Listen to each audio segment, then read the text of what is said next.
What is up, hooligans? Welcome back to this week's episode of the Red Flag Collectors. We have a guest today, and it's interesting who it is, I would say. So, my joke, I don't know if it's going to hit the way it did before, but I have a guest here from New York City. His name is Pete, not Davidson. Fuck, you know what? We're going to start that over again. Sorry, Jack. I fucking butchered that joke, and I'm not going to try and do it again. I'm really sorry. I thought I could make it tactful, but I didn't. Sorry. just sending Jack messages. It's fine. Okay. What is up, hooligans? Welcome back to this week's episode of the Red Flag Collectors. I am joined yet again by another guest from New York City. His music might sound familiar to you because you listen to it at the beginning and end of every single show. I am joined this week by singer-songwriter Pete McDermott, not Pete Davidson. We know. Sorry, Pete. But his new album is coming out on July 9th. It is called The Camera Eye, and he will actually have another single releasing this Friday, June 25th. We are so excited to have you here, Pete. What's up? So glad to be here. I listen to the show pretty well, actually, every week. And I'm so excited to just be on here. I know, obviously, talking with Danielle and you using my theme music, I was just really happy part of this and come on. Yeah, I'm glad you're here. Fun fact for everyone. There's gonna be two fun facts about Pete from the get-go. So first fun fact is that Pete is actually one of the first people that I told about the show. I remember. I remember you talking, and I remember when you were like workshopping the show and you're like, hey, I need music. I was like, well, this is perfect. And I remember you workshopping it, and we were like trying to go back and forth on the name. And then you sent me the design of Red Flag Collectors and that awesome logo. And I was like, okay, this is pretty legit. This is awesome as hell. And then listening after a couple episodes, it really seemed to be like just the right type of show that I would love to listen to. So I'm glad to see how far it's already come along, and in such a short period of time already. Oh my God, thank you. But genuinely, so now we'll get to how I know Pete. This is fun fact number 2, and you're going to be so embarrassed when I tell this story because I don't know if you remember. I might not. I think I know where you're going, but I'm not going to tell the full story because it's really embarrassing. But so I met Pete. So Pete's the same age as my little brother. But I met Pete when he was like 13 years old with a horrific mohawk. That is how I remember you. Hold on. Horrific. I did 5 summers in a row and it was amazing. I still get comments on people who love the mohawk. You are in the minority of this opinion. Listen, I just want my friends to not look like that. It wasn't a good look for you. You have a good haircut now. You look like an adult. 13-year-old Pete with a mohawk. I don't know. The girls loved you, though. It was at that event where you had that mohawk. The bitches loved you. That's why I always wear a mohawk. The mohawk just it gets people going. It's a conversation starter. No one ever like comes up to the dude with the mohawk, especially if you're like somewhat normal. If you're like a mohawk dude who has it like all the way up and it's painted and you got like tattoos and stuff like that, every times just guys are like, I don't want to fuck with that guy. Like he just seems like tough, or just really into punk music. But I had like a thin, small mohawk stripped down my head. And then so many people would come up to me and just be like, hey man, what's the mohawk? And I'd be like, I don't know, just wanted to do it. My brother did matching mohawks with me. I got a bunch of people do matching mohawks. Danielle, you were so in the wrong about this. I vividly remember saying to Claire when I was, so I would have been like 17, 16. Yep. And I was like, who the fuck does this fucking kid think he is with the fucking mohawk talking to all these girls? Genuinely, not that I wanted Pete, but I was like, who are these girls with the kid with the mohawk? Like that is my first memory of you. Man, little 13-year-old Pete with a mohawk. I did it so many summers in a row, and people started copying me and doing it with me. Oh, right. I want to get into it about your music and dating. So, like we talked about, Pete is the genius behind Life of the Party, aka our theme song, aka the first song on the Spotify playlist that I have been forgetting to update every week. So, Pete, stay tuned. You're going to get to add some songs to it. So like low key, like I obviously like I support you because you're my friend, but like I listened to that song a couple times and I was like, this song like fucks. Like I love this song. And like I weirdly know all the words. Like when it comes on my shuffle in my car, like I know all the words. I sing the whole thing. I love the clapping part. I try to clap along with it. I'm not great at it, but usually it's when I'm driving. So that might be for the best. But what was your inspiration behind that song? You know, weirdly, that's the one song too that like I always take it as a compliment, but some people always, whenever I hear a player or anybody goes like, I've listened to your music, they're like, I love this one song. And they're always like, I'm surprised you wrote it. And I was like, I don't know that that's a compliment or like a slap across the face. But it seems to just be a song that people really, really love and people really, really, you know, connect with and have a lot of fun to. I've seen so many countless videos of people shotgunning beers or weird drink stuff or playing beer pong or out at like summer hangs and stuff like that or barbecues and people blasting at that. And I saw one person play at a family reunion and like the whole family was into it, including like the ninth grandmother. I have to show you that video. It was like one of the coolest moments of my life. I was sitting on my couch in my apartment and all of a sudden one of my buddies is like, I'm at my family reunion, and he goes, and he's like, my grandmother loved your song. I'm like, wow. But it's one of those weird songs that like just kind of came out of nowhere. So kind of what happened is that I wrote a song off of that riff back when I was probably 15, 16. And in Mohawk Pete days. Yeah, literally in Mohawk Pete days, I wrote, so like the chords from those songs, the chord progression from the song was used in another thing with my old band that I was playing with back when I was in high school, my brother's college band and stuff like that. And I always really liked that, the riff, but I always thought it was really, really slow. And we wrote a song and I wrote the lyrics for it and it was good, but it wasn't really great.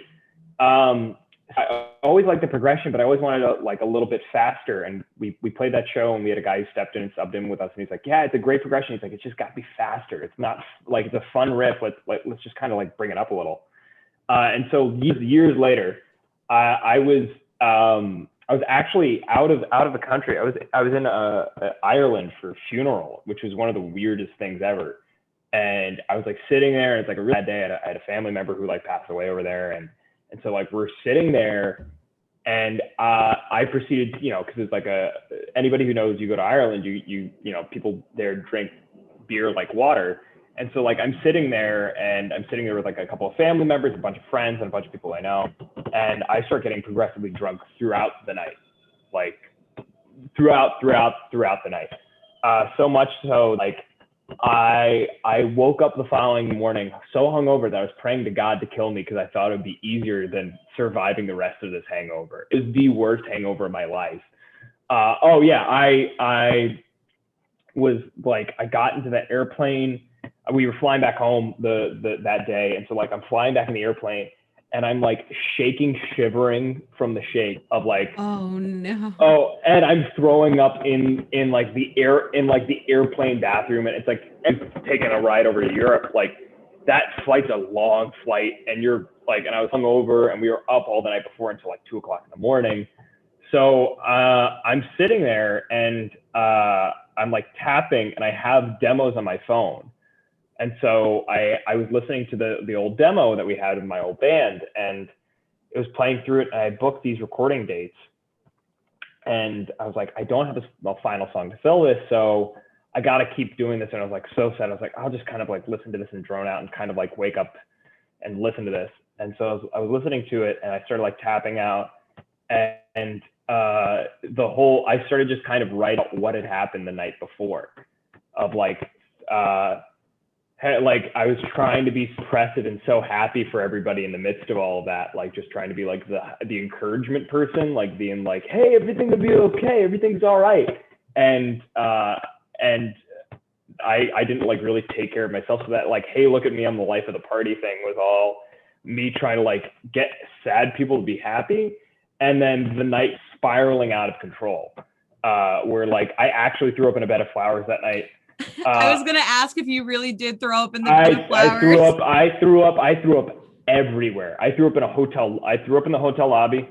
I was definitely singing out of key because it's an Irish. So any Irish event, they always have like musicians and guitars and stuff there. So I was singing with them. I was definitely singing out of key. I was definitely not singing English or any right words or in time at all. I was just kind of like and like throwing up. Oh, singing Bender Pete also throws up while he sings. Oh yeah, 100%. We love Bender Pete. We love him. I was gone. And so I threw up in the lobby. I threw up in the flowers, and I was singing. I was definitely singing out of key in that hotel lobby. So I just kind of reviewed what happened the entire night and kind of put it into a song. And ironically, I was like, okay, so this is really good. And so literally an hour or two later in that flight, while I'm throwing up and going back and forth, I come back on and they have like those little small monitor screens. And the only movie that I could have to watch was Wedding Crashers. And I was watching Wedding Crashers on the way home, and I kept looking at the video of the guy when he runs in and he interrupts the wedding at the end. And I was talking to my friend earlier that week, and I was like, oh, like I had this, this family, like this death in the family and stuff like that. And he goes, yeah, man. He goes like, I'm having a weird time. This girl that I've known for years is getting married to this guy who I've known for years. Wait, is this the Listen Emily song? No. Oh, so this is my best friend since 5 years old. The best friend since 5 years old, like Emma Gray. This guy had essentially been with my friend had, dated this girl briefly, had been friends with her for years. They'd grown up together, and he was seeing her go off to get married. Did I just name the wrong song title? Because I was singing the song in my head, but I think I called it the wrong song. It was Life of the Party. Yeah. Listen, Emily is the other one. I know all your songs. I just got them a little confused. It's fine. It's okay. We'll fix it in post. Sorry, Jack. Sorry, Jack. Or keep it in. Who cares? No, he loves to keep in my embarrassing shit. Like when I sing, it's fine. Yeah. We're out here. So I was watching Wedding Crashers, and I was talking to my friend. So I kind of wrote my friend's worst day, like one of the worst days of his life, my worst day of his life, and me watching Wedding Crashers, and I was like, this is the perfect thing of like a song. Like this just kind of worked out, and it's turned in from like something that's really, really sad and like has a really sad background for me and this other person that I know, and like all these other things of like, I was at a funeral, my buddy was watching, the girl of his dreams get married. Like I'm watching Wedding Crashers, which, the majority of it's pretty depressing actually. And then it's this great song. Every person I know, they're like, this song makes me so happy. And I'm like, that's why I like making music. Like, that's why I love writing a song like that, is because everybody I know who now has like fun memories of that, including myself. Like whenever I play that song, there's always one or two people who end up knowing it, or one or two people who always goes, that's a really good song. Can I, like, do you have Spotify or anything like that? So I always love playing that song. I always love hearing that people love that song. I'm genuinely like, my neck is so red right now. I have hives because I'm embarrassed because I listen to that song all the time, and I just combined that song with one of your other songs. You're okay. Like literally, I love that song. I swear to God. No, that song really has like if you go through my plays on like Spotify and Apple and stuff like that, it's like all my songs have like, a certain amount, and then that has like 5 times much, and like I can't even explain it. Like I listen to it a lot. I'm not gonna lie. I listen to it. But you're not the only one. I have another one of my friends who works up at a restaurant up in Massachusetts, and he just plays it on repeat in his restaurant like all the time.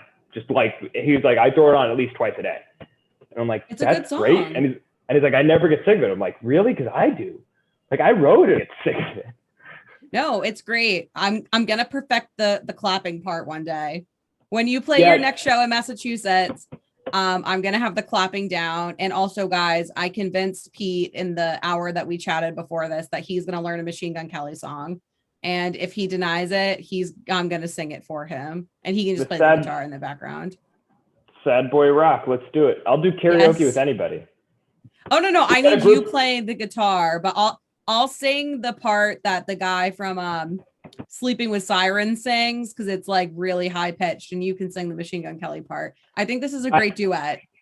I think this is a good idea. One of the best things I ever saw is I used to see a band that would do karaoke nights. They would do live karaoke for people. So they would have a book of like 50 songs, and they were like, we know these 50 songs.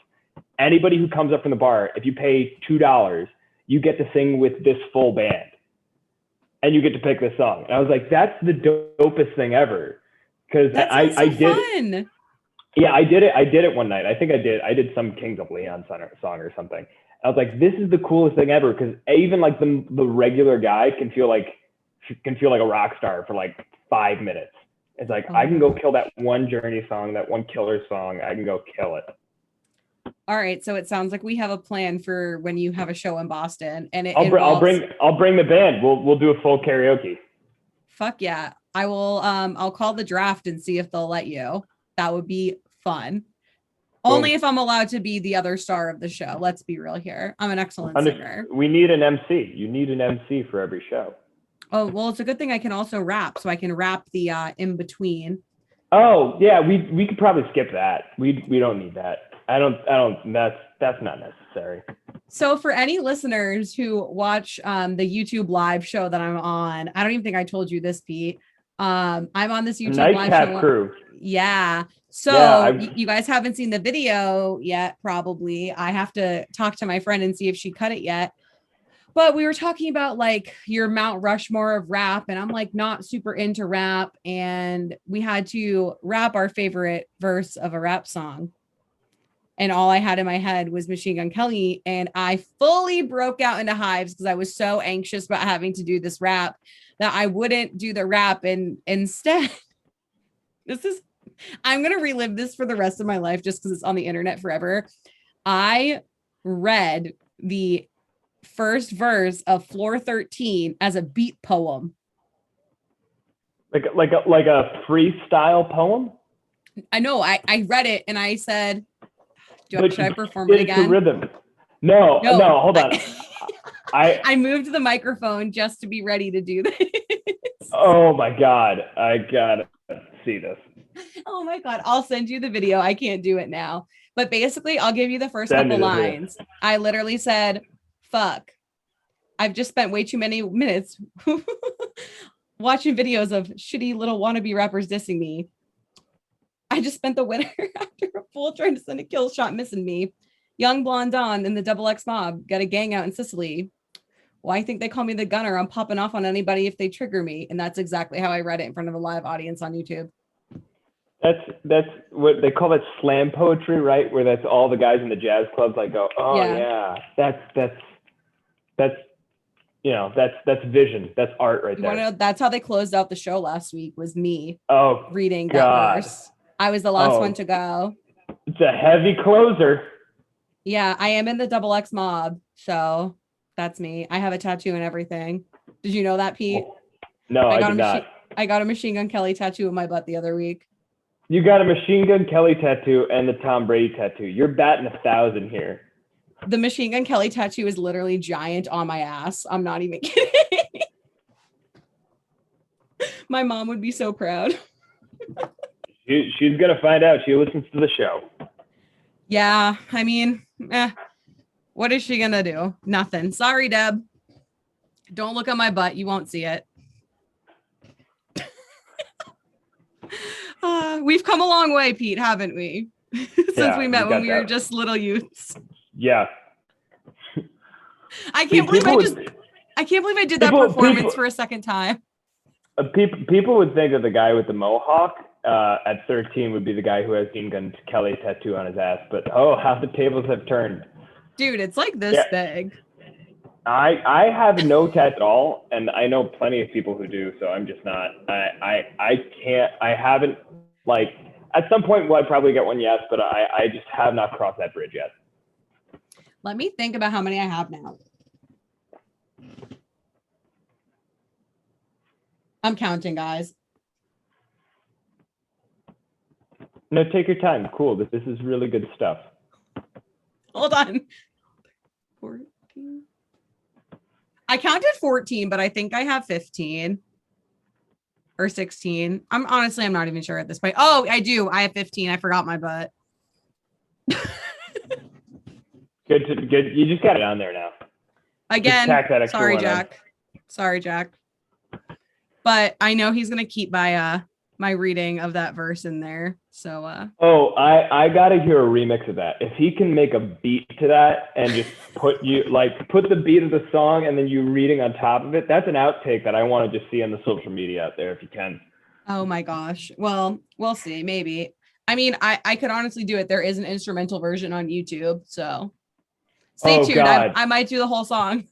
I was gonna say for like Christmas or something, that should be your present to all of your followers. Just listen to me. I have to get better though, because the song's like really fast. And like, I know all the words, but he says all the words so fast. And like each line, there's so many words. I like the beat poetry aspect of it. I like the free form of it. Just how like everybody wonders why they call me Machine Gun. It's like, cause I'm ready to pull the trigger. It's like, ooh, yeah. They wonder why they call me the gunner. I'm popping off on anybody if they trigger me. You didn't even get any of the words right. Ooh, yeah, that's so good. Like, thank you. But that's like slam poetry. I've been to a couple of those readings. I play at open mic nights a lot, and so whenever I go to those open mic nights, you get to see the wildest shit, and you get to see some really great, cool artists and like people who are doing some really cool stuff and cool musicians and cool just like performers and then you see the guys like that, where it's like the guy obviously wrote it the morning of, and he's like, you know, wants to be an artist, but doesn't want to work like to like be an artist. So he's like, yeah, fuck it. I'm just going to put this out here. And it's like, that's one of those, the guys who's like, he's like, it's clever, it's cool, but you don't care. You don't care. So why should we care?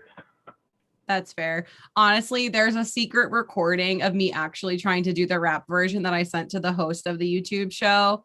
And she died. She literally died because there's a whole part where he does like the Ric Flair woo, and the woos are my favorite part of the whole song. So I was doing the Nature Boy woos. Yeah. Holy shit. I've got to see that. That's that's honestly like number one in my gifts that I use. I use a Ric Flair woo, and then you would think I was like obsessed with the WWE because my second top used gif, and I always send it to my brother and he hates it. It's Hulk Hogan in his outfit playing a guitar with the American flag on it. I'm Real American. Well, no. Yeah. And it says, hell yeah, brother. And I send it to my brother all the time, and he does not think it's funny. See, I'm the same way. I use WWE gifs and like references a lot. They're the best gifs. Are you kidding? The Undertaker popping out of the coffin. Top 10 top 10 yes. I've never watched the WWE ever in my life, and I just think it's the funniest shit ever. I watched it for the first time with my brother, and then one of our best friends, the guy who actually does all of our keyboards and synths and stuff like this, a guy named Tom Bauer. We all got together during COVID, and we were like, we haven't seen each other, let's all get together. And Tom was like, we should watch WWE, and he's like, why? He's like, I used to be really into it, and he's like, but it's awesome if you watch it now. We watched it. I'm like, I totally get why people are in. It's just, oh my god, so much wild shit. A guy was talking about like having sex with this other guy's wife in front of like a crowd of people, and like I'm like, this is just like Real Housewives for dudes. The WWE is just Real Housewives for like guys in their 30s, and that's it. And but I'm so here for it. Like, you know, people have like, you know, Teresa Giudice and stuff of Real Housewives of New Jersey. I want to just have like the Undertaker instead. Want that, but I don't want to have the commitment of like watching it every week. I want to just like tune in once in a while. Somebody be like, Undertaker's like an undead guy. I'm like, I'm here for it. Did he decapitate someone's son? Like, let's bring it on. Me and Nick loved it when we were little. When we used to go to my dad's house, on the weekends, we would watch Friday Night SmackDown, and me and Nick would pretend like we were the WWE wrestlers. Oh, everybody does at some point. Oh my God. We had so much fun. We went to a live show down the Cape with my parents. We met John Cena, and by met him, I mean, he was walking through the crowd and I touched him and I was like 12. So we quote unquote met John Cena, but technically I like kind of did. Well, but yeah, no, I mean, that's probably as close as you're going to get. I mean, take the wins where you can take them. I'm gonna be famous one day. Maybe I will meet John Cena. Not that maybe. he's on my like top 10 list of people I need to meet if I'm ever famous, but He seems dope as fuck. Have you ever seen his Instagram? it makes no sense. I follow him and His it makes Instagram no is sense. one of the weirdest things ever, and I'm all here for it. It makes That's zero what I'm sense. saying. You need the people in the WWE. The WWE is so interesting and weird and cool, odd, and like homoerotic. It's so many things, and It's I so have bizarre. I'll get drunk with with a couple of my friends who are into it. I'll go watch it with them because they really care and I don't. And I just love seeing people who really care about this stuff. And I'm like, if you step away for 5 seconds, we all know this is just over the top. It's so much, it's so gaudy. It's just like, but if you buy in for 5 seconds, this is great. And they make great gifts. They make great shit. It's hysterical. I think it's so funny. Like I was talking to this kid that is no longer my friend because his girlfriend thought I was talking about him on the podcast when I wasn't. So yeah, bitch, you know who you are. But I told Jack I wasn't going to get petty about this, but I did. Sorry. I didn't go as bad as I could have, but me and him were talking about WWE, like watching it as kids. And the guy that I like loved on WWE, I'm going to pull up a picture of him. Everyone listening will know. His name is Edge. He's from Canada, which I think is where the beginning of that whole situation came from. But okay, wait, I have to find old Edge. So this is old Edge. Or like young Edge. This is what he looked like. This was my crush from the WWE when I was little. You have like such a type of like, you either love like guys look like they played offensive linebacker in the NFL in like the late 90s, early 2000s, or you love the skinny noodle boys. You love like the noodle boys who are like either addicted to drugs or like hardcore vegans, or you love the guys who would eat those guys. You don't have an in between. Like a lot of girls will be like, they'll see Dwayne Johnson and they'll see like they'll see Dwayne the Rock Johnson. They'll be like, yeah. They'll see like a guy like I can't even think of like a good like medium one now. They'll see like a guy from like, I don't know, from like Chris Martin from Coldplay, and they'll be like, it's attractive. It's a different type of attractive, but it works. Where you have no middle ground. It's either you love like the lanky guys who look like if they get hit by a hard breeze, they're gonna fall over, or you love like the tree trunk NFL offensive linemen who have like long flowing hair, like a soul patch or a goatee. You love that stuff. And I think it's so interesting because I'm glad for you. I'm happy for you that that's a thing, but it's just such a wide array of people. And that there's so many people in between that they're just probably perfect fits for you. But you're just like, nope, this or this. That's why we're friends, Danielle. It's like you enlighten me on these things. I'll tell you why I'm laughing so hard later. Okay, cool. All right, composing myself. Okay, so let's talk about dating. Okay, are you ready? I'm ready. You've been ready. So obviously, well, not obviously, like really only me and Pete now. So I had a guest a couple of weeks back, Meg from Crash the web series, and Pete happens to know her. Yeah. Meg's my significant other. She's the person who I live with, and you know, she's my old lady. She's it's like you're in a biker gang now. She's the old ball and chain. That's how I refer to her when I talk to my parents. I just say she's my old lady, and they know how to refer. Oh, it's a term of endearment. So Meg is a couple years older than me. So, but a couple of me, it's not like decades. It's not like no, she's Meg's 40, like my age, right? I think Meg's my age. Meg's just a couple of years older than me, but I love referring to her as a lady because she always brings up that she's older than me. So fine, she wants to bring up that she's older than me. Fine, she's my old lady. This is how this works. So she probably regrets saying that. Oh, 100%. I love bringing up, like I'll tell her family all the time that she's robbing the cradle and stuff like that. Just a joke. But we have fun here. Yeah, but so Meg and I we've been together now for a decent amount of time, and but I was at one point a person on the dating scene. Yeah, for a couple of years. I've been in New York, living in and around New York for about, God, 5-6 years. So I've been around New York and have lived within New York during that time for a while. So I've had my share of good and bad and other dating experiences. I like that you have them categorized as good, bad, other. Yeah, because definitely, there's definitely that third category where it's like, it wasn't a bad date, or like you'd go on a date with a person for like 2 or 3 times.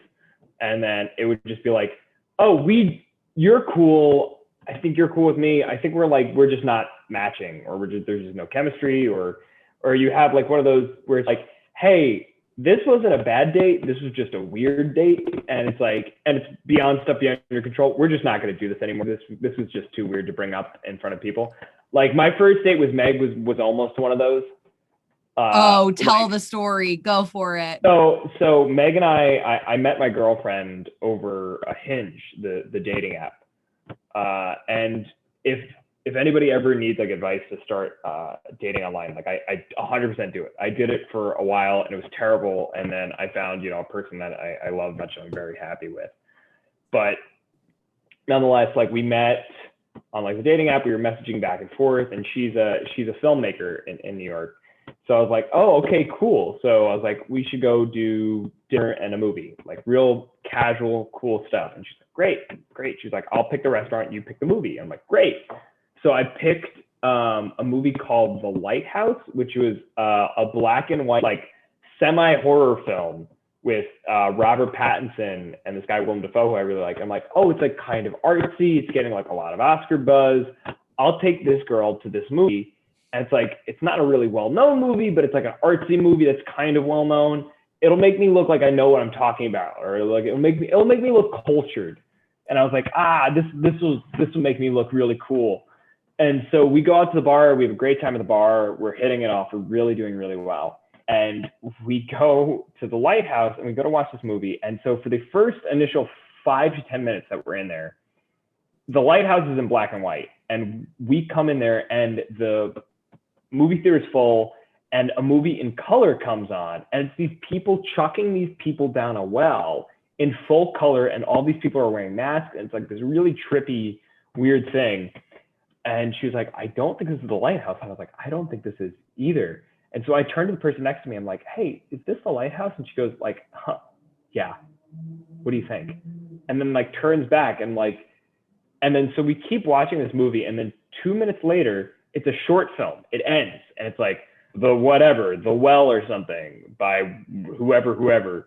And the credits start rolling. And this girl, I look to the left of me, the girl who's sitting next to me, who told me like essentially like piss off. And she's like dumbfounded. And I'm like, you didn't know it wasn't the Lighthouse either. We're all just dumb here. We're all dumb here. We all thought we walked collectively into the wrong movie theater, into the wrong place. And so nonetheless, the movie turns on. And for those who haven't seen The Lighthouse, I won't ruin anything for you, but Robert Pattinson, they have about 3 scenes of him like helping himself out, like in that way. Oh, I've heard about this movie now. I've heard about this movie. There was an article about that. He does it like 3 times in the movie, and it gets increasingly more aggressive. So this is my first date with my girlfriend, but like I'm sitting there and I'm like, oh my God, I'm gonna look like an animal, or like just like a really creepy guy that invited her to this movie. And I'm like, I like during the middle of the second time he's doing it, I like go over to like tap her. I was like, hey, I didn't know this had this in the movie. And she goes, no, it's okay. I'm really into the love story of the 2 dudes. And there's no love story. She was just making a joke. So I was like, it's the dude and his dick. That's the love story. Yeah. And she was like, I was like, this is how I know, like somebody's like, this is okay. I know you didn't like plan on this. This is okay. And it's a good movie, like relatively. It was just like a terrible first date movie. So that's why it almost fell into that other category. But that was one of those things where it's like, I said that like once or twice. It's like, hey, I'm really sorry that we had to go watch like essentially like Robert Pattinson, like, masturbating aggressively like 3 times throughout this movie. And she's like, no, it's okay. She was like, it's fine. I know you weren't planning on it. Like I didn't know it was going to be in there either. It surprised all of us. And like, I was like, okay, this girl has a sense of humor. It's really, really good. It's okay. So thankfully it didn't go into that other category, but it was very close. If she didn't have like a good sense of humor about the whole thing, it was one of those nights where I'd be like, hey, I didn't know. And they'd be like, yeah, I didn't know either. And it's just best if we never see each other again or never watch that movie again. I feel like I always talk about being a down ass bitch. And I feel like Meg is a down ass bitch. She just rolls with it. She's one of those people where like people talk about that with their significant others, where you always want to find somebody who rolls with the punches. And like, she absolutely does. You took her to a movie with a guy jacking off a bunch for her first date with you. Three times. You would think after the first time she'd be like, oh, okay, I didn't know that was in here. And then, and the second time she'd be like, I'm leaving. Like, man, yeah, if I was a girl in that situation, I went on a guy with a first date and there was a guy aggressively masturbating with that, or it's like, I'd be like, okay, so I'm leaving. It's in black and white. It's a weird, creepy horror movie. Yeah, I'm leaving. But Meg was like, no, he probably meant well. Like, I'm like, I really did. I didn't know. And she was like, no, I know. And so it's great. It's like a fun thing we joke about now with our friends, because it was like one of those things that if anybody knows me, it's typically I put myself in pretty doofy situations all the time where I just look like a goof. I'm a very like goofy guy. And it's not out of wanting to, it's out just, it's Pete's luck. I'm just still laughing about the girl that was next to you guys that acted like you were so uncultured and so moronic for asking if that was the movie, and then she was wrong. Yeah, I don't know if this is a thing in Boston, but it's definitely a thing in New York. It's like a thing in New York, and I think in Los Angeles, and probably some other places too, where it's like, I love being an artist. Like, I love playing music. I love going out and I love doing that. Like, I love Meg's whole line of work where she does all the film stuff. And I love seeing that and meeting all those people. But I can't tell, like, the pretentious people that come with that. Like, that type of girl is like if I could explain like how people are and like being creative, like creative people are either one or the other. They're either really pretentious or they're like really cool, and there's no in between. There's like, really, I haven't found a person that's like, oh, you don't listen to this? Hey, it's all right. Let me show you. Like, I've never seen a hard person like that. It's like, oh, you haven't heard of this band? Yeah, they're an acquired taste. Like that, it's either one of those. So it's like, that's why I love Meg, because it's like, I could have either been on a date with that girl who like came up to me and was like, you really? Like, you don't think this is the Lighthouse? Yeah, it's the Lighthouse. Huh. And she didn't know. And we didn't know. Or I could have been with Meg, who'd been like, shoot, like if I told her, I'll be like, hey, I'm sorry I brought you this movie. She was like, no, I think it's really telling of the times and like man's obsession with sexuality. Where like Meg's just like, yeah, it's weird. That guy's just like playing with himself too much. And see, like that's the type of person you want to be with. Like, you don't want that like hoity-toity person, because you're that's not you. No, and I think you and I were both saying that before, is that we make jokes of everything. So if you have somebody who makes jokes of everything with one of those people, it's only a matter of time before that blows up in both of your faces. Like, a pretentious person can't be with like a total goofball. I fundamentally believe that. It's like a pretentious person who's like, you don't read the whatever, or you haven't seen this. And then a guy who just like makes fart jokes consistently, that relationship won't last. No, definitely not. No. All right. So let's talk about dating as a musician. Yes. So this can either be about you or your friends, but do you find that girls hit on you more because you're a musician? I think there's, I heard a funny saying from one of my friends once, he's a professional musician. It's his job, like his full-time job. And he was talking about it where he said, the guitar adds 2 points, where it's like, he's like, people grade you on a scale of 10. He's like, playing adds 2 points, and he's like, singing gets you another 1. So it's like, if you're a guy who's like an easy 4, he's like, congratulations on being a 7, buddy. And like that was his always a joke. But to be completely honest, I remember there's 2 times I can always ever remember of like actually hearing that from somebody. And there was a girl who I grew up with who my brother had a huge crush on and never told her. And then years later, we were in like a friends and I was talking to her and she was like, how's your brother? I'm like, great. You know, he's doing great, all this stuff, blah, blah, blah. And she goes, you know, every girl had a crush on your brother at the point, especially because of the whole guitar thing. And like the whole, like, he was like a quieter guy, but he's really confident and like really just like confident in who he was. And he had like long hair and he was in shape. And she was like, every girl our age had a crush on your brother at one point, but just none of them, it's whether only or not they admitted it or not. I was like, why? And she goes, it was the musician thing. I was like, really? She goes, yeah. And then I didn't believe that for years. And then I went to college, and I went to college with a couple of people who I ended up who grew up with me from high school. And I had a few of the people who came to high school came to visit, and there's this one girl, again, similar situation, who I had a crush on throughout like all the years in high school. And she came up to visit one of her friends who was going to school. And she said, you know, I remember seeing you play drums for like one of the bands at the talent show. I'm like, oh, really? Like, I didn't think you'd remember that. And she goes, yeah. And she's like, for like a brief instant, I was like, wow, he's really attractive doing that. I was like, that's a terrible compliment. Like, I think, what a pickup line. You were attractive for those 10 minutes. I was like, so if I'm not playing, so it was like, if we were just going to go on a date, do I just carry the instruments with me the entire time? But yeah, I mean, I think as a musician, it's like dating, you impact dating and dating impacts you. Like the people who you're involved with come into your line of work as far as like writing and like singing about stuff and who you pull in for like inspiration from. And then you definitely, like, it definitely has effect on, like, people see you singing songs at a bar or something like that, and you're telling something that's an emotional thing, and that's an emotional pull, and if it connects with a person, then obviously people are going to relate to that, and that comes out either in ways of, you know, I can't tell you how many guys have come up to me and be like, you're really good, bro. I really like your shit, bro.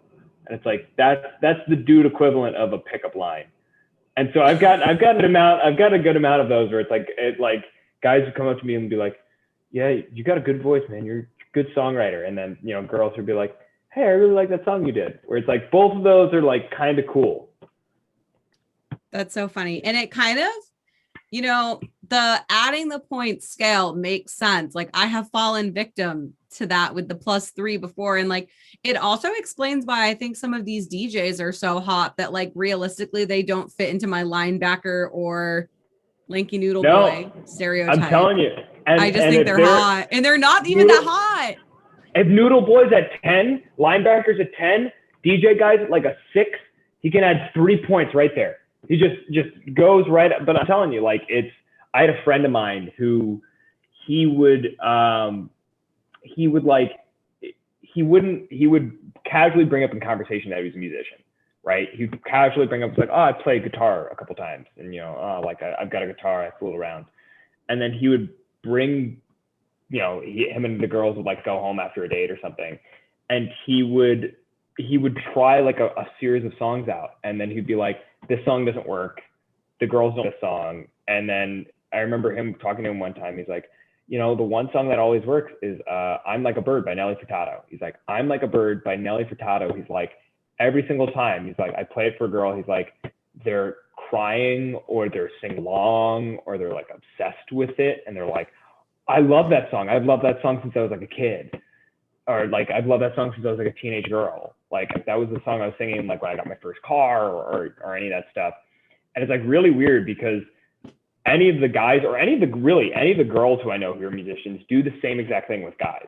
Where if they sing a song, like I knew a girl who was an open micer here in the city, and she would sing if she went through a period where she broke up with her boyfriend, and she would sing songs that she knew guys loved. She knew like particularly like guys in their 20s would love that like not a lot of girls would be into of our age.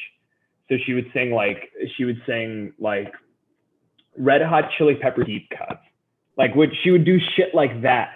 And it would do, but like, and all the dudes would be like, oh hell yeah. Or she used to do Ghetto Superstar. And she would do the chorus, and then she'd do the rap. And she would have every guy in the bar talking to her later that night, because she knew that all the guys would love a superstar, listening to it and be like, oh, I love that song. And seeing a girl sing that. So it's both sides, man. Really, like I've seen guys and girls from both sides really, use the emotional like point to their advantage. But a lot of the times it's like the reason why people like musicians is because they're doing something emotional, and they're also like doing it in a very like vulnerable way. Like a lot of times, like people singing is like a very vulnerable thing to people. So if you get up and you sing and you play an instrument in front of people and you sing a song, especially if it's one of your own and it's like a good song that's like kind of emotional, that connects with people because they're like, wow, that's something I couldn't do, or that's something I always wanted to do, or what they're saying relates to me, or like I love that song. If they're doing a cover song, they're like, I love singing that song in karaoke. That song always like resonated with me. So it's cool to see. I had a teacher who's in high school who she said, guys and girls, she was like, you're all going to go through a musician phase. All of you guys are going to date a musician at one point. Guys and girls, guys, you're going to fall in love with a girl who's a singer songwriter. Girls are going to fall in love with a guy who's, a guitar player in some jazz band. And she's like, go through it. And she's like, and it's going to be terrible. So just get through it. So I like, that was one of the first things when I told Meg when we were dating, I was like, listen, the musician dating period is going to be terrible for you. I am not a phase. What's that TikTok that like, Mom, it's not a phase, it's a lifestyle. Exactly. Oh God. Well, we live together, so she's stuck with me now. If the musician it is truly phase a is over lifestyle. at some It is point, no longer a phase. It's truly, it's much complicated now. It's much more complicated now if she wants to give up that lifestyle. Yeah, rock and roll, baby. Rock and roll. All right, so I have one last question for you. Okay. Hit me with your worst first date that you've ever been on. Oh God, how much time do you have? If it's a good story, hit me. We got time. God, I have so many from myself, from other people. I had a girl. I want to hear your worst personal first date. The Pete McDermott story. Oh, I had a girl who stopped the date halfway through. I had a girl who stopped the date halfway through, and she goes, "Listen, it's nothing against you. You're just not my type, and I'm leaving." And she left without paying the check. I had a girl who farted while making eye contact with me, and did not acknowledge. We were grabbing coffee. This girl farted and was like looking at me dead in the eyes. And like, listen, man, we're all human beings. Like, there's nothing wrong with like people passing gas. But the thing was that she didn't acknowledge it, and it was audible and loud. And there was a guy who was typing on his laptop behind her, and he had headphones in. And we were in this coffee shop, and like, we're both just casually talking. And she farted while making eye contact, didn't miss a beat, stayed on eye contact with me. And the guy behind her took off his headphones and like looked around to see as if it was me. And I like basically like shook my head while like laughed, like looking at her, like trying to like not break the conversation. He goes and like rolled his eyes at me and went away. Or it's like, oh my God. It wasn't even like the fart thing, like nothing against her. Like, listen, man, people pass gas. That's okay. But it's the dead eye contact while she's it's like, and she farted in a way that she knew she did it too. She like farted and her like eyes kind of raised, was like, if you say something, I'll jump across this table and kill you. And then the guy, and the worst part was the guy behind her is, so she's like still trying to talk about her dog or whatever. And the guy turns around and looks at me and goes like, huh, like, and then turns back and puts his head back in. There's so many. Oh God, I could be here for hours. There's plenty of just terrible dates in general, but first dates, a girl who thought she thought I was another person. it was during that online dating period right before I met Meg. She thought I was another person. Oh, so she thought you were like Dan, and Dan was gonna look like this, and then she realized it was Pete, and you did not look like Dan. Yeah, so she called me the other guy's name at least 7 times within the first hour, and I was like, by the way, I was like, my name's not Pete. Like, my name's Pete, and it's not whoever. And she goes, oh, you're not from like. It was like the guy was from like Colorado or something. And I was like, nope. And she's like, you don't have a dog? And I'm like, nope. And she goes, oh, I'm supposed to be somewhere else. And I'm like, so she scheduled a date with 2 different guys at the same time. And the other guy was, oh yeah, dating in New York is always really fun. Dating in New York for any young person, it's an experience where it kicks you in the teeth a lot, but you have a lot of you learn a lot about yourself in the process. I dated, Listen Emily was a song where when I'm writing it was a composition of a bunch of different characters. Where I dated a couple girls named Emily or Emmy or somewhere or M or something like that at some point, and all of those girls were awesome. Like all of those girls who had that name attached to them were really, really great people who treated me really nice or were really cool to me, and it just didn't work out. Like it was one of those good, bad, or other. Like they were good dates, and we just didn't really see eye to eye, or we just weren't right for each other. And then I used that name because listen, if I put that name as a title for listen, Gwen or something like that, or listen, if I use a different name, it doesn't sound as good. Listen Emily sounds really cool. It sounds really crisp. It sings tight. If you listen to the chorus of the song, it goes really tight. But I started making a composite character of all these different people who were named Emily, of either girls who I dated or girls who I knew. And it was just the song is about, a person who's obsessed and fighting with their significant other. And essentially it's a breakup song, but it's a person breaking up as the girl wants to be in loved by other people, but doesn't want to be loved by the other person.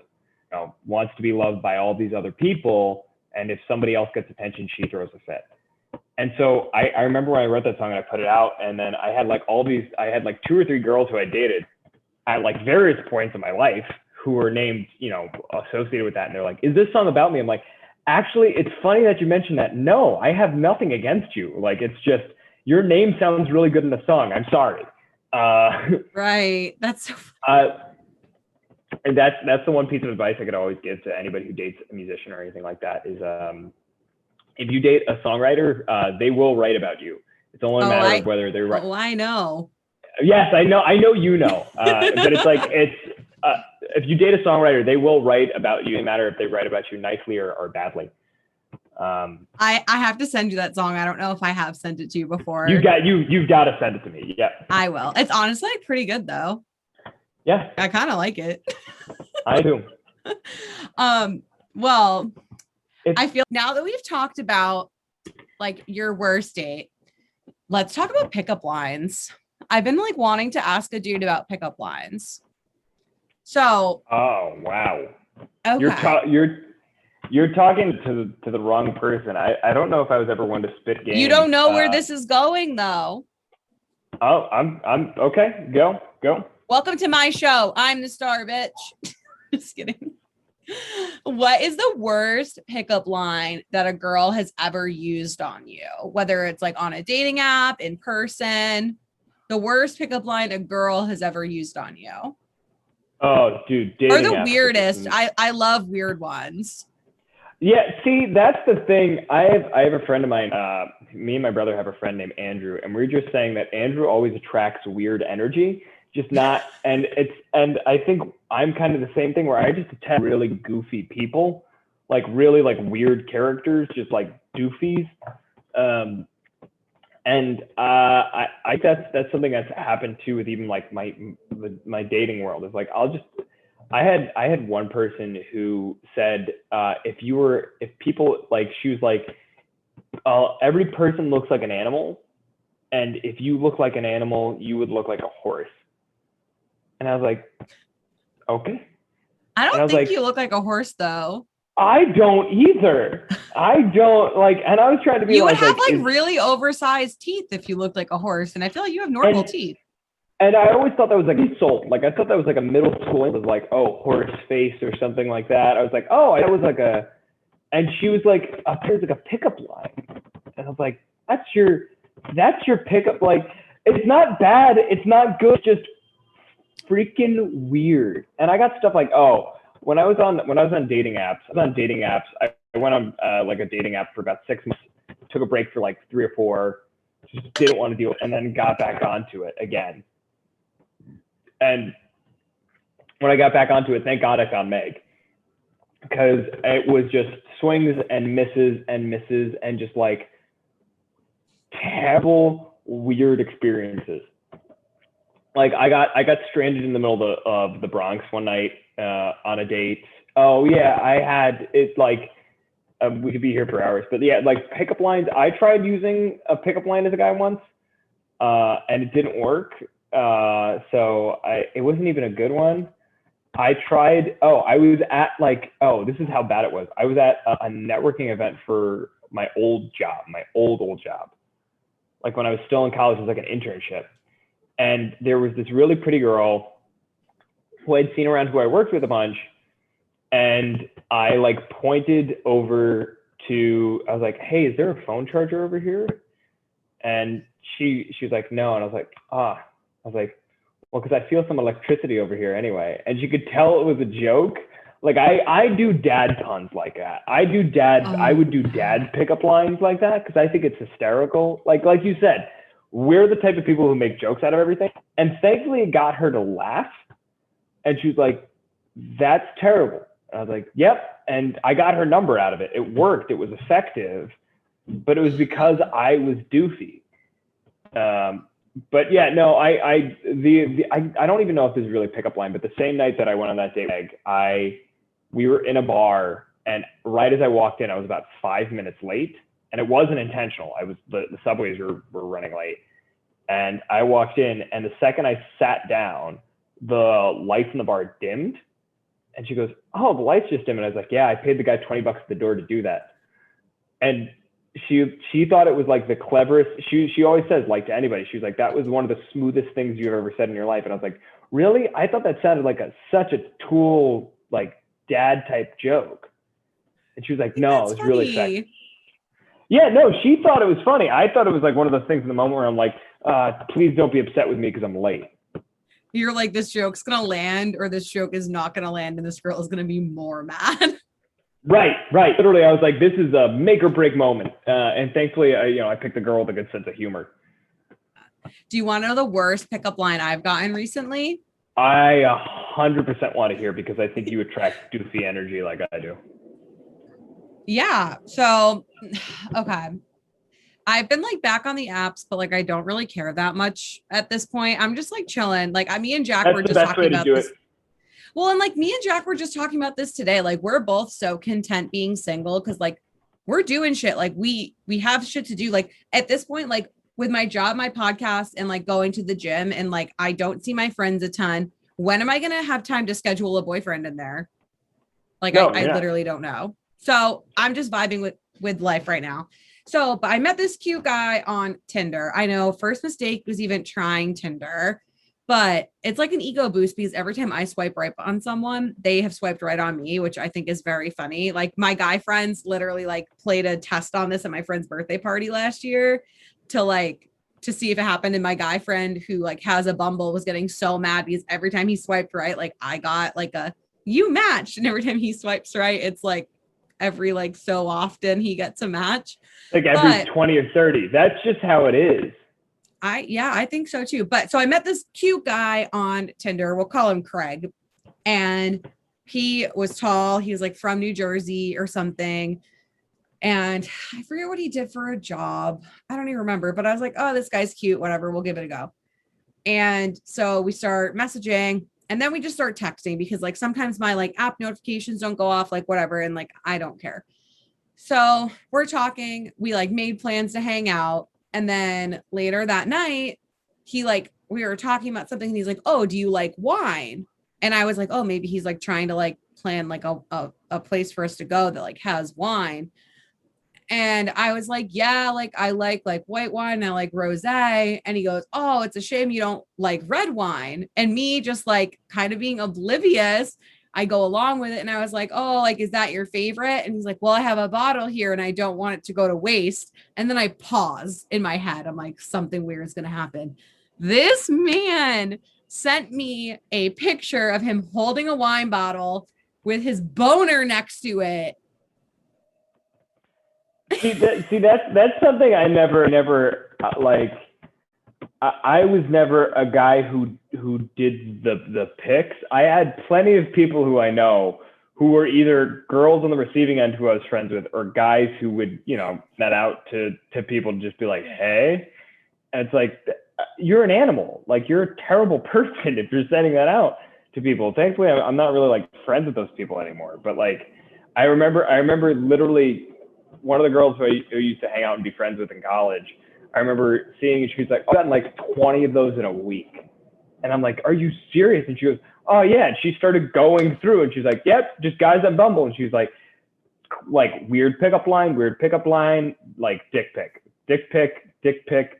Oh, weird pickup line, dick pic. Like that's, yeah, that's bold. Horrifying. Honestly though, the wine bottle dick trick was kind of funny. Like I thought that was a little clever. I never hung out with him. But it was funny, but I was like, ooh, hard pass. Like if you were my boyfriend, like, yeah, I would probably think that was funny, but like, I just matched with you. Like, right. That's weird. Like if you were my boyfriend, yeah, 10 out of 10. Like I would laugh hysterically. Like I would think that was so funny, but no, instead I screenshotted it and sent it to a bunch of my friends. Yeah. No, that's the way to go about it. That's the right way to handle with somebody like that at that point in time. And girls don't like dick pics. Like they're weird. They're weird. I you know, a lot of guys who I know, we're not excited in the morning when like very rarely do I see like a guy who's like, if they saw like some other guy's like wiener, they'd just be like, oh, like, no, they're every single time. Any person with a brain is like, oh, put that away. Like, come on, man. Like like, I don't want to see that. Like, that's for you and whoever is consenting with that. Like, but just don't bring that out. Just don't, like, no one's ever excited to see a wiener. Like, no one's ever excited to see a wiener, only on very small off occasions of intimacy. And that's about it. Right. Like, that's my thing. Like, if I'm not like about to have sex with you, like, I don't need to see your dick. I really don't. There's no need. Yeah, unless you're a medical professional, the person's significant other, or that person, no one else needs to see it. Like the jackass, like, or if you're one of the jackass guys, who's getting paid millions of dollars to do tricks with your wiener, cool, man. Like, go ahead. I hate that you keep calling it a wiener. Because I think it's such a funny term that is underutilized in American society. The term of wiener is such, like, wiener is such an underutilized term. It's like, oh, 5-year-olds say it. It's like, yeah, because it's funny. Because if you just say, some guy sent me, like, if somebody sent me a dick pic, it sounds so aggressive. Somebody guys sent me a wiener picture. It's like, it's a dog. It's like a wienergram. Like, it's a wienergram. That's what I'm going to start calling dick pics, or wienergrams. And they're wienergrams. That's all it's for. Remember when we said at the beginning of the podcast, we were like, we're not going to get raunchy. Let's talk all about these wienergrams. We got a whole new app idea in the middle of this. That's the thing too. I think some guys just like really like get off on sending dick pics, but like I truthfully have never gotten a dick pic and been like, wow, this changes my mind about this person. Like I've gotten them for people like I hook up with, and I'm still like, okay, like I've seen that before. Like, you don't need to send me a picture. Yeah. I like, speaking for somebody like that, like I got that, like, that, my whole thing is like, I'm very private about stuff like that. Like, you know, I'll talk about like in like jokes and stuff like that. Like, but nothing like really like a picture like that. Like I am 100% certain, you know, there are no pictures of my wieners on the internet. Like, cause I've never done, there's no picture of my lower half in the internet. I'm very happy with that. I'm very okay with that. It's going to stay permanently not that way. The official ruling by Pete McDermott is he does not endorse weinergrams. It's a no-go. It's a no-go. If it's, you know, if it's you and a significant other and it's like you guys are on the same page and that's something you do from time to time to spice things up, cool. Anybody else, unless it's like a doctor you're talking over the telephone, it's like, hey, this doesn't look right. And they're like, could you give me a consultation on this? No, don't send that, especially unsolicited. Never say, even if it's solicited, don't do it. Yeah. Like, I know plenty of girls too that like when they get like unsolicited dick pics from guys, like they save them. So like, sirs, if you are sending unsolicited weinergrams, I can guarantee you that they're in at least 3 group chats. They're in at least 3 group chats. That's the one thing I want to remember, that I remember from girls in college too, is like the girls who I did know, who I was friends with, were like, they had everything in a data bank. It's like mentally, on their phones, fit, like they kept everything all together. And if they, you know, anything like that, that's not going to them. That's going to all of their friends. Mm-hmm. So, keep the receipts, baby. Yeah. Keep the receipts. Yeah, easily. Oh God, we were like, oh, we're not going to get raunchy, and hello, weinergrams. Hello, weinergrams. And like the other thing too is like, I think we're just going to keep the weinergram talk going, because I think it's, now that we've coined this official phrase, like I think it's hysterical. So I think guys think they're slick. So okay, this is twofold. So one, the guys who send them in text message are bold. Like that is bold. Yeah. Very bold. But the guys who send them in Snapchat, I think that they're okay. So it's weird to send them on Snapchat, like but like sometimes guys will send them, like it'll take the picture in their, like on their camera app, and then they'll like send it to you through Snapchat. So it saves it in your chat. Yeah, no, that's the thing that like, I also love that people think that like Snapchat, like it disappears over time. Like, sure, it disappears from that, but like that's probably going somewhere permanently. Like that is probably Snapchat. That's probably going somewhere permanently, that somebody's always going to be able to view. And it's like, there's going to be so many people that are like senators or like CEOs of companies years later. And it's going to be like, this guy, this girl, it's like, you guys see these like Snapchats that they thought got deleted years ago, boom. And it's just going to destroy everybody. Yeah. And Snapchat does have, like it'll give you a notification. So if you're like, so say you're sending a nude and it's in your like Snapchat, like in your like conversation, and like the person like hits like save, so it saves the top of your chat. If they export that to their camera roll, it also gives the person a notification. Right. Yeah.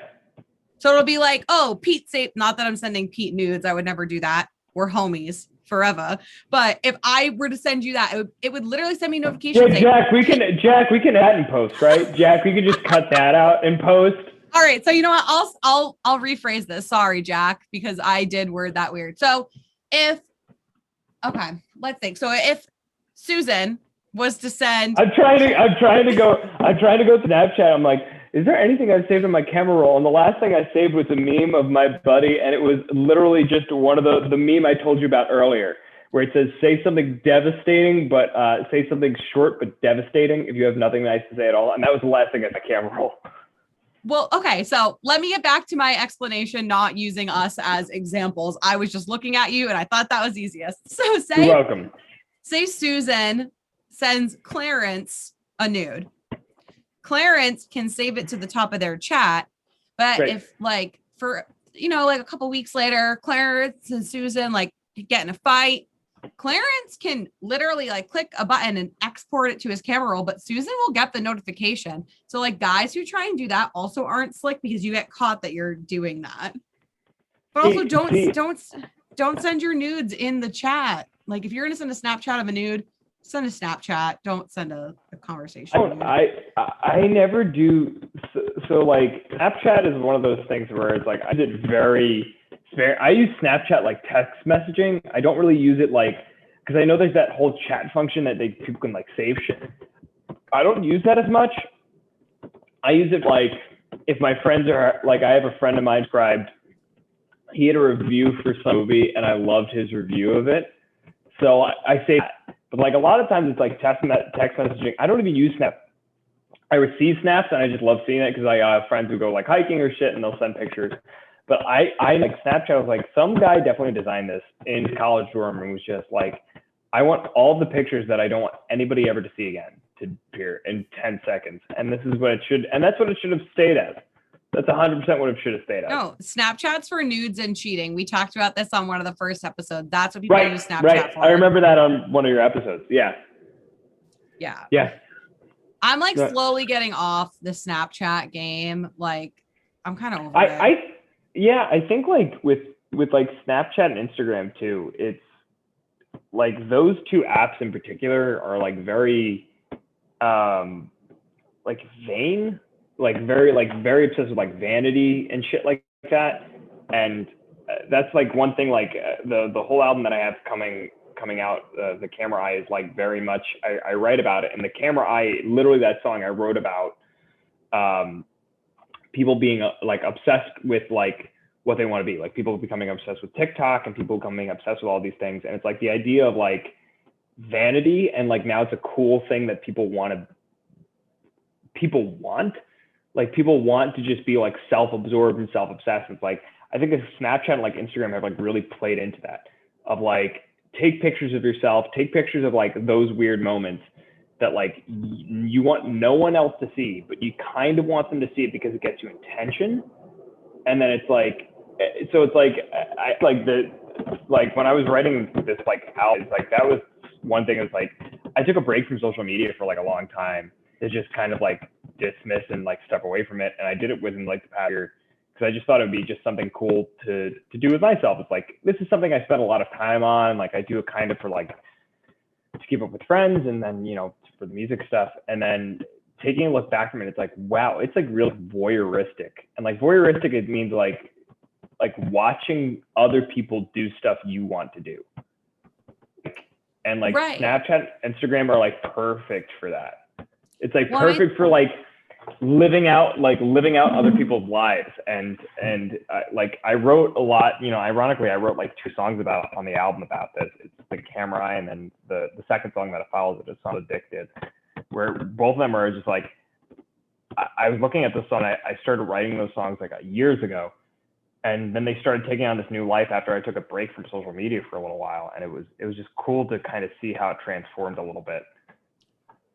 Right. And I think too, Instagram, and like I've seen this all over the internet, but like people really do use Instagram as like their highlight reel. It's never like what you're doing. Like right now, I literally went to Orange Theory. I still haven't showered. I look like a hobo. I'm not going to post this video on YouTube because that doesn't go alongside like my highlight reel of my life that I've built on the internet.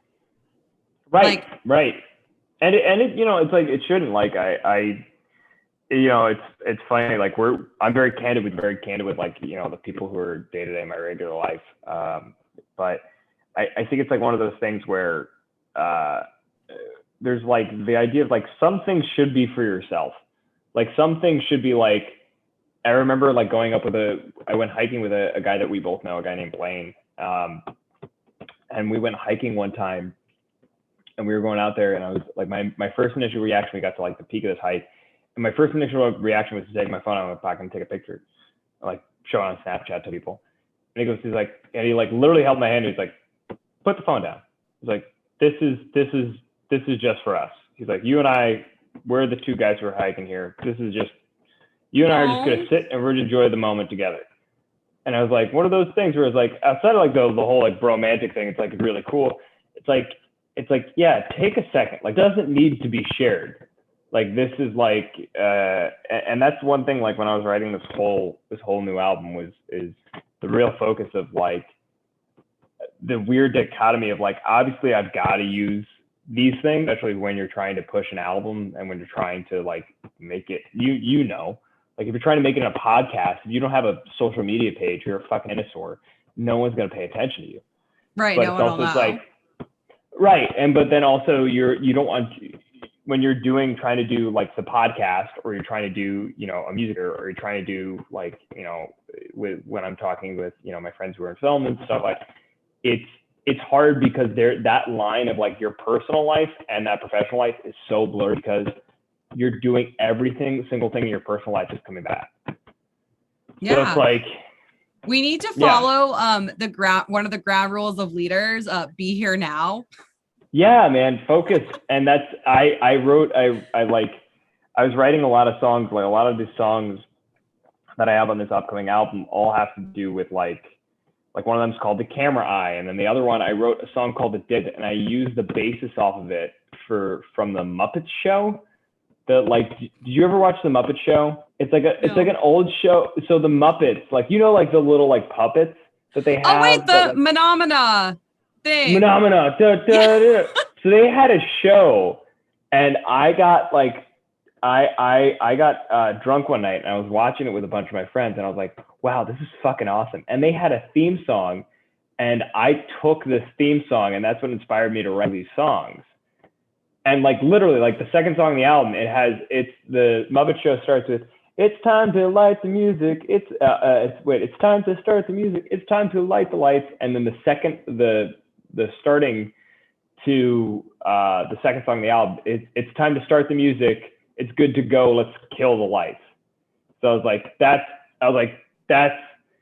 it was such a weird thing. I was like, it's, you know, by like growing up with like TV and growing up with like, now, you know, Instagram and like social media and Snapchat and stuff like that, like it's becoming like a weird type of like VR TV. Like it's like seeing your friends live to television shows and stuff like that. Like I got very obsessed with that like concept. And so this whole album had to do a lot with that.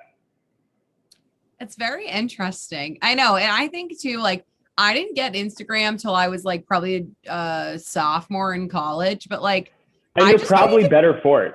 Yeah, I can't imagine like being a freshman in high school with Instagram. I feel like everyone would just be so mean. Yeah, and it's like there's so many things that come along with that too. Like you said, it's like those pictures, like maybe they go away, maybe they don't. Like all those things you say, like how many times have you seen people like literally that same song? Like the whole chorus talks about like, hey, we're gonna lose it because we'll all say something stupid. And it's the whole chorus of it is about like literally it's like if like I was reading these articles and these books about like people talking online and people coming back like 20 years later, something that they said online, like even, you know, how many times you see something, a celebrity said something stupid a couple of years ago, and then people are like, you said this stupid thing, this is terrible. And like, yeah, it is. It's a terrible thing that they said. And then it's like, and it's going to ruin everything that you've done right now. And so like that was the thing where it's like, if I'm a kid and like if I'm a freshman, if I have kids and they go into high school and like, you're not on Twitter, you're not on Instagram, you're not on Snapchat. It's like, yeah, your dad's a monster because he won't let you on social media. But it's also, it's like in like 30 years, you'll thank me because you're not ready to be a human being yet. Like talking about like who you are or like sharing your pictures. Like, well, come on. I'm going to like, we can go off of the whole cancel culture thing, but I have seen stuff that's come out that's like horrible that like celebrities have said, but I also like, if it's something you said 20 years ago, like, I don't think that's fair to like ruin your life over. Right. I don't think that's fair. No. And that's one of the reasons. It's like, ironically, I wrote a song that like I see both sides to it, you know, where there's like certain things where, you know, how many moments people have had like things where you say stuff in jest, you say stuff where you're like you and I were talking about, like, we're both diehard sports fans. And how many times have you been like, you're in the middle of like a sports argument and you're with one of your friends and you're like, oh, you're the fucking worst. Like, I hate you. It's like, you obviously don't hate your friend, but it's like, you know, my Islanders are in the playoffs right now. If I came up to you with the middle of the Patriots are playoffs, I'd be like, oh, you know, Patriots suck. They haven't been good since Brady left. And you'd be like, shut up. Like that. I would do to you what I did to that girl in the Jacksonville hat when I was in Atlanta and threatened to beat the shit out of you. Right. Like, but that's what I'm saying. Like, you don't mean it. Like, it's like a lot of it's just like posturing. And that's, so like, when I was writing about stuff like that, it's weird because I didn't write with that in mind. I wasn't like, I'm going to write a song about cancel culture and like how I agree with it or disagree with it. It's like, no, I was writing a song and I was like, this is a great chorus because I was like, it's funny. It's like, hey, we're all going to lose it because we could all like lose everything that we're working for, right? You, I, or anybody else who has a dream of something, and you say something stupid, you say something right that you don't even really mean, and then 20 years later it comes back to bite you in the ass. And I was like, and sometimes it's like, yeah, some people like some people that we've have like come out of the culture recently and like they've gotten rid of like, I think it's good. I think it's really good, and it's been like a really good thing that's like it's gotten rid of some like bad shit. Like, wow, these people who we thought were really like cool people like are actually terrible human beings. Like Chrissy Teigen.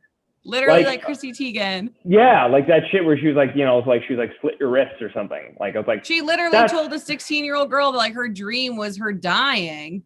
Like, it was fucked. Yeah, that's fucked up. Like yeah, that you can be canceled for. Like, well, it's like I'm not even gonna rule on like canceling it or something like that. It's like a weird world we live in. Like, so like when I was going through stuff, it's like I love writing happy songs and like stuff that makes people feel really happy and people that like get shit. Like, I love writing songs that like get fucking people like amped and like excited and happy. But then like for my own internal things, it's like, how can I make a song like this, like for myself? Like, where if like I write a song like that's like the second song on the album is a song I'm really proud of.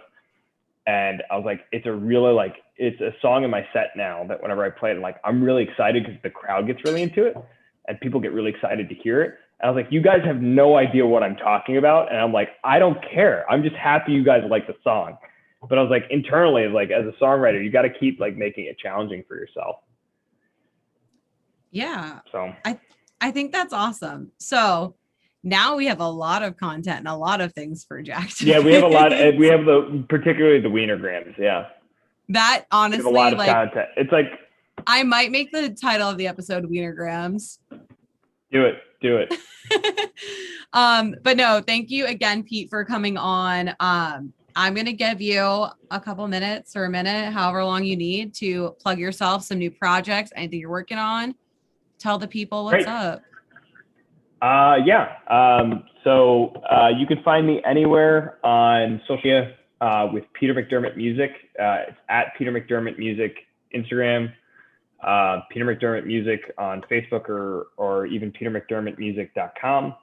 The new album comes out July 9th. We have singles dropping every other week until then. The next single drops June 25th after this episode comes out. And yeah, the Camera Eye comes out July 9th, and be sure to check it out for all of your summer day drinks, parties, and hangs. Yes. And guys, stay tuned, because if Pete plays a show in Boston, there will be a surprise performance by me, and it won't be that beat poem that I just read. I need to see the slam poetry reading. I absolutely need to see I'm going to send you the slam poetry reading and the song that was written about me. I think you need to listen to the song about me first, honestly. Send me the song about you and send me the MGMK song, and I'll listen to MGMK. What you added an extra letter. I don't know. But I would say, yeah, send me that shit, and I'll definitely listen to it. But when I play a show up in Boston, we'll definitely talk, the two of us. We'll sit down and do this again. We're singing Love Race. It's happening. I'm going to sing the Sleeping with Sirens part, and you're going to sing the Machine Gun Kelly part. And it's going to sound good. Let's go with that. It's going to sound good on your part, horrible on my part. But yeah, let's go with that. We can't all be singers, even though you guys have heard me sing on this show before. It's a gift. Thank you again, Pete, for coming on. All right, hooligans, I have an announcement. So you probably saw on my Instagram recently, but producer Jack has a new show that is now out on Apple Podcasts and Spotify. It's called What's Poddin' with Jack Coleman. So make sure you go ahead and follow him at What's Poddin' on Instagram. I think it's the same on Twitter. Download that shit, leave him a review. His first episode came out today, June 8th, I think is the date today. But go show producer Jack some love. His show, honestly, it sounds so good and I'm so excited. I will be on it in the future. So be prepared there, guys. But again, thank you for tuning in. You know where to find me on Instagram at Danielle M. Hair, podcast on Instagram at The Red Fly Collectors. Go ahead and like, download, rate, subscribe, follow, whatever the fuck you do on Apple Podcasts and Spotify. You know I will never find another way to close this show. But guys, there is some hot stuff coming up soon. So go stream Pete's album, go follow Jack's show, follow my show, and the wild ride is just getting started. So be prepared, guys. Catch you next week. Just getting started.